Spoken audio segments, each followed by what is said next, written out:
When did football stop being football? Every 4 years, the world stops. Factories goes quiet, families gather, 3.5 billion people watch the same thing at the same time. The World Cup drew in a record number of viewers and triumph for Argentina's Lionel Messi. Not because they were told to, but because the football is the one thing in this world that doesn't need a translator. And in 2026, for the first time, the people running it decided that it wasn't enough. The biggest ever, but is it the most controversial? What you're about to watch is not a video about the bad football.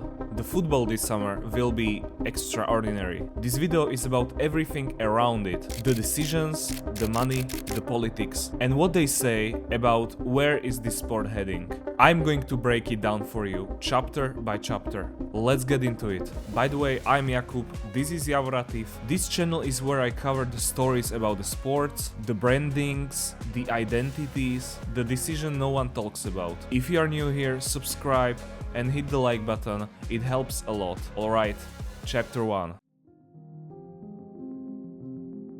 For 36 years, the World Cup has 32 teams. 32 nations earned through brutal qualification campaigns across the 6 continents. Every team that arrived had proved they belonged. The group stage was simple, but almost perfectly designed. 4 teams per group, 3 games each, and the pressure of knowing that one bad game can send you home. And that pressure produced miracles. Senegal beating France in 2002, or the South Korea reaching semifinals on a home soil. The drama requires stakes, and of course the old format had the stakes built in. And now in 2026, FIFA expanded to 48 teams. And I want to be fair here. I understand the argument for it. I understand that the more countries represented, more of the world included, more stories are told. Africa gets more spots, Asia gets more spots. On paper, that's actually a good thing. But here's something important. Every team still plays 3 games. Same as always, FIFA kept that. But here's what they changed, and this is where it gets interesting. Instead of 16 teams advancing from the groups, 32 do, more than half of the entire field. The top 2 from every group go through automatically, but so do the best 8 third-placed teams. Which means finishing third is often enough to qualify for the knockouts. Let that sink in for a second. In the old format, finishing third, you were going home. Full stop. Every group game carried the weight of elimination. A draw in the second match could be fatal. A bad day could end your tournament. But in 2026, a team can lose their first game, draw their second, win their third, and they still advance. The maths of Jeopardy have changed, and when the Jeopardy changes, the football changes with it. Think about what that does to group stage game. If you are a manager and you know that finishing third is enough, do you really go for it in the last game when you know that you are already through? Do you risk your best players? Do you rotate? Do you protect? Do you save everyone for the knockouts? The incentive going all in is reduced, and that reduced incentive produces exactly the kind of football that nobody books a flight to watch. More teams in the tournament doesn't automatically means more drama. Sometimes it means less, because the consequence of losing is smaller.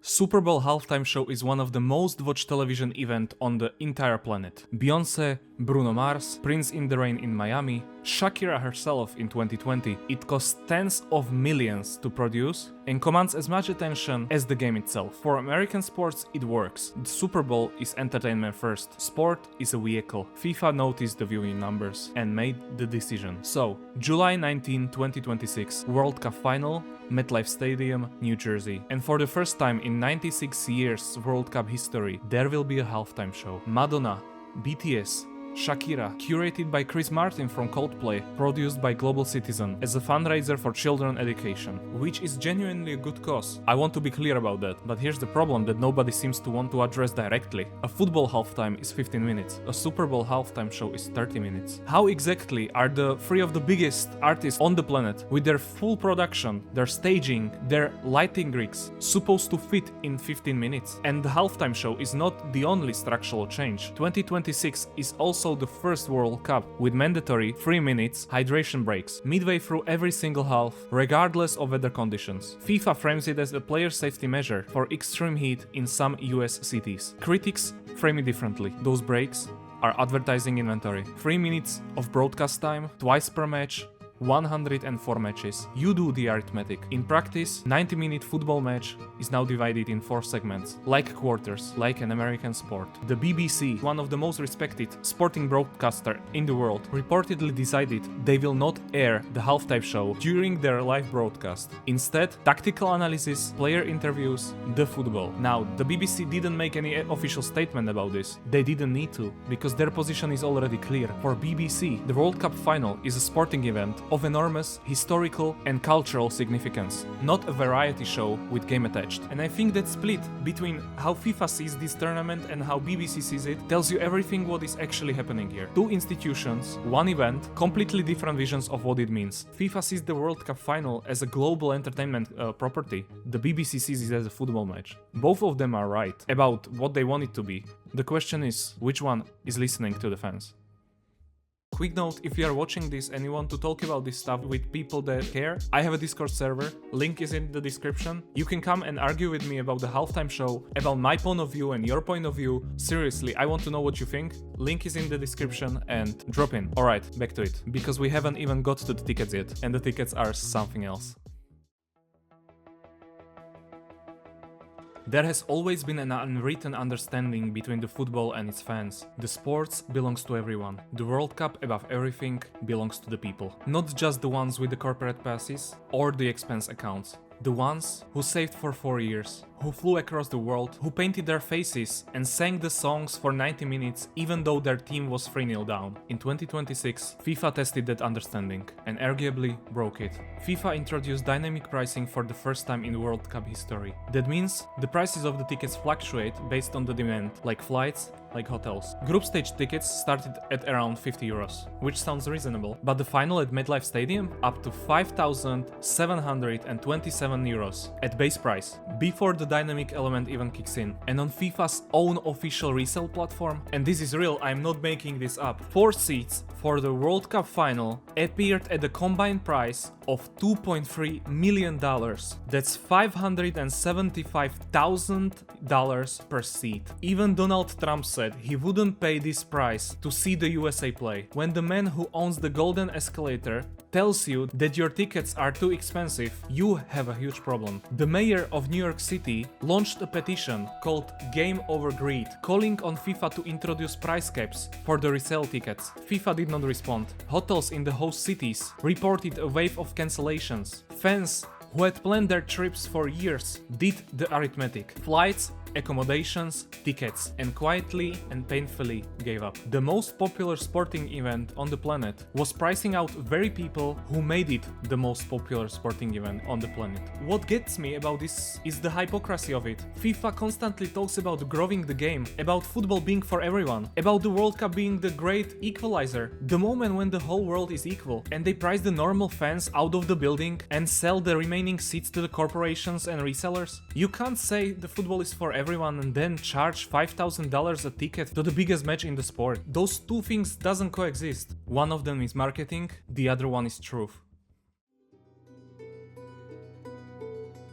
FIFA's slogan for 2026 is "We are 26", the whole world together, 48 nations, every continent represented, the most inclusive World Cup in history. That was the promise, but the promise is as good as the conditions around it. And the conditions in 2026 are unlike anything the World Cup has ever faced. By mid-2025, the Trump's administration travel bans covered 19 countries, affecting more than 400 million people. Among them, fans of national teams that actually qualified for the World Cup. Iran qualified. Their fans cannot enter the United States. Haiti qualified. Their fans face near impossible visas hurdle. The Democratic Republic of Congo? Same story. These are not hypothetical fans. These are real people who watch their national teams qualify for the World Cup, who have followed their teams for years, some of them their whole lives, and they cannot come. Not because anything football related, because of political decisions made thousands of miles away by people who probably couldn't name a single player of their squad. Inside the stadiums, a different kind of tension. FIFA requires all stadium employees to submit personal data before the tournament. Workers at Sophie Stadium in Los Angeles threatened to strike, concerned that this data pipeline could be accessed by ICE. And then there is Gianni Infantino, the FIFA president. In late 2025, Infantino accepted FIFA Peace Prize awarded to him by Donald Trump.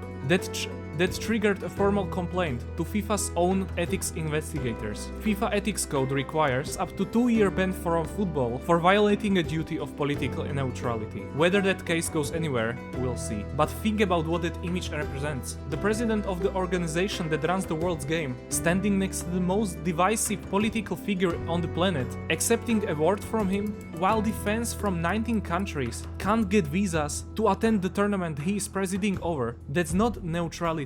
That's a choice. The World Cup has never been purely about football. Politics always been present, from 1978 in Argentina to 2022 in Qatar. But there is difference between politics existing around the tournament and the politics actively preventing the fans to attend it. In 2026, for hundreds of thousands of fans, the World Cup is happening, but they just cannot be there. That's it for this one. I hope that was worth your time. I know a lot of information was already told, but if you made it to the end, drop a comment and tell me where you stand. Are you watching the World Cup despite all of this? Or has some of what I've talked about today changed how you feel about it? I want to know. Let me know in the comments. Subscribe if you haven't already. Like the video if you find it useful. New video every week. Same level of depth and same honesty. I'll see you in the next one.